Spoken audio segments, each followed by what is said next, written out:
안녕하세요. 법률로 마음을 치유합니다. 개인회생 파산 16년 경력 법률 테라피스트 김영용 법무사입니다. 오늘은 제가 개인 파산을 진행하시면서 채권자 송달, 이게 왜 중요한지, 그리고 송달이 안 되어서 기간이 길어지는 경우에 이걸 해결하는 방법은 없는지, 여기에 대해서 설명을 좀 드려보려고 합니다.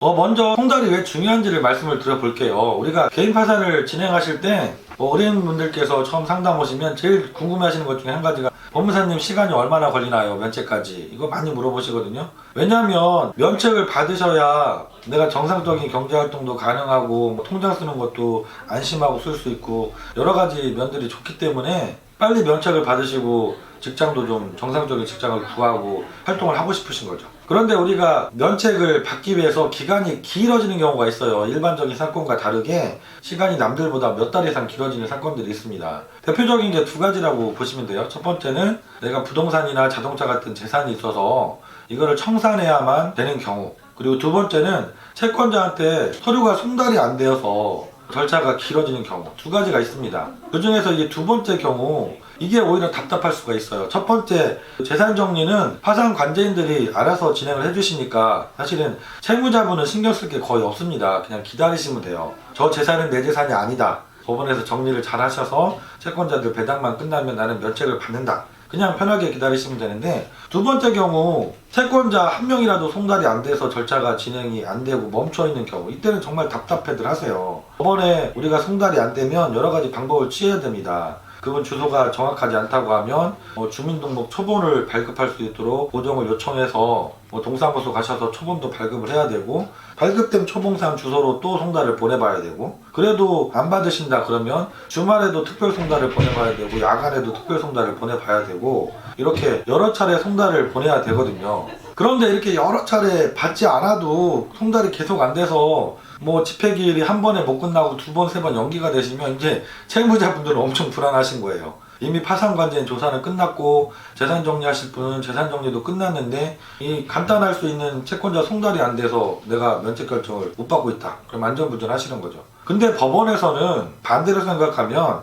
그렇다고 해서 그냥 바로 면책 결정을 해줄 수는 없습니다. 채권자 송달이라는 절차는 상당히 중요해요. 왜냐하면 채권자 권리 보호 차원에서 그렇죠. 채권자분들은 법원에서 파산 선고 결정문이 송달이 와야만 정식적으로 채무자분이 파산 신청을 하셨다는 걸 알게 되거든요. 그리고 그 사실을 알아야만 내가 어떤 권리를 행사할 수 있는지, 이의 신청 기간은 언제까지고 그 안에 내가 어떤 내용에 대한 이의 신청을 할 수 있는지, 그래서 내 권리를 주장할 수 있는지, 이런 것들을 다 안내를 받으시거든요. 근데 송달 자체가 안 됐는데 면책 결정을 덜컥 빨리 해줘 버리면 채권자분은 채무자가 파산 신청을 했다는 사실조차도 모르는데 채무자가 면책을 받게 되는 그런 일이 생기잖아요. 그래서 채권자 송달은 간단하게 그냥 넘기고 면책을 해줄 수 있는 일은 아닙니다. 그렇기 때문에 우리가 송달이 안 됐을 때는 아까 말씀드렸던 것처럼 초본을 발급해서 초범상의 주소지로 보내보고, 안 되면 야간에도 보내보고 주말에도 보내보고, 이렇게 특별 송달을 한두 차례는 기본적으로 해야 그 다음 절차가 진행이 될 수가 있어요.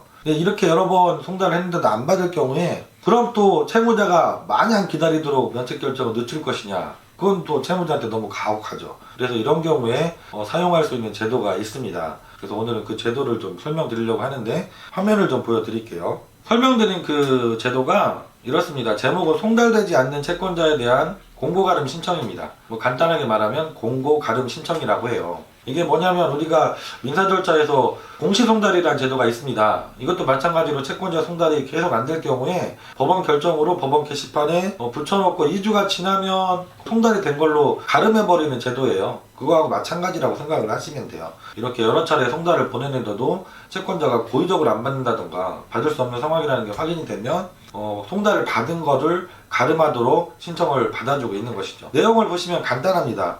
채권자 인적사항, 채권자가 송달받을 주소를 알지 못하는 사유를 간단하게 기재하시면 되고요. 채권자의 주소를 파악하기 위해서 그동안 채무자가 행했던 조치, 얼마나 노력을 했었는지 이걸 간단하게 적어주시면 되고, 해당 채권자 관련 정황에서 관계는 어떤 관계인지, 그리고 채무 발생 경위와 채무 금액, 이런 것들을 간단하게 적어주시면 돼요. 이렇게 해서 법원에 우리가 제출을 하게 되면 일반적으로 결정을 받으시게 되고, 송달이 안 됐더라도 송달된 걸로 가름을 하고 면책을 해주시게 됩니다. 이렇게 진행되는 사건들이 간간이 있으세요. 최근에도 뭐 한두 건 정도 진행이 됐었는데요. 되게들 면책받는 순간 즐거워하세요. 왜냐면 오랫동안 안타까운 마음으로 기다려 오셨기 때문에 면책 결정을 누구보다도 손꼽아 기다리시는 분들이라서 상당히 제가 결정이 나고 나서 연락드릴 때 저도 즐거운 마음으로 전화를 드리게 됩니다. 우리가 개인 파산을 진행하면서 채권자 송달이한 대해서 고생하시는 경우 해결하는 방법이 있다. 공고가름 신청이라는 제도에 대해서 설명을 드렸습니다. 다음 시간에도 또 일주일 동안 제가 많은 분들 상담을 진행하면서 여러분과 함께 공유하면 좋은 주제들을 잘 잡아서 좋은 영상 준비해서 다시 찾아뵙도록 하겠습니다. 김영준 법무사였습니다. 감사합니다.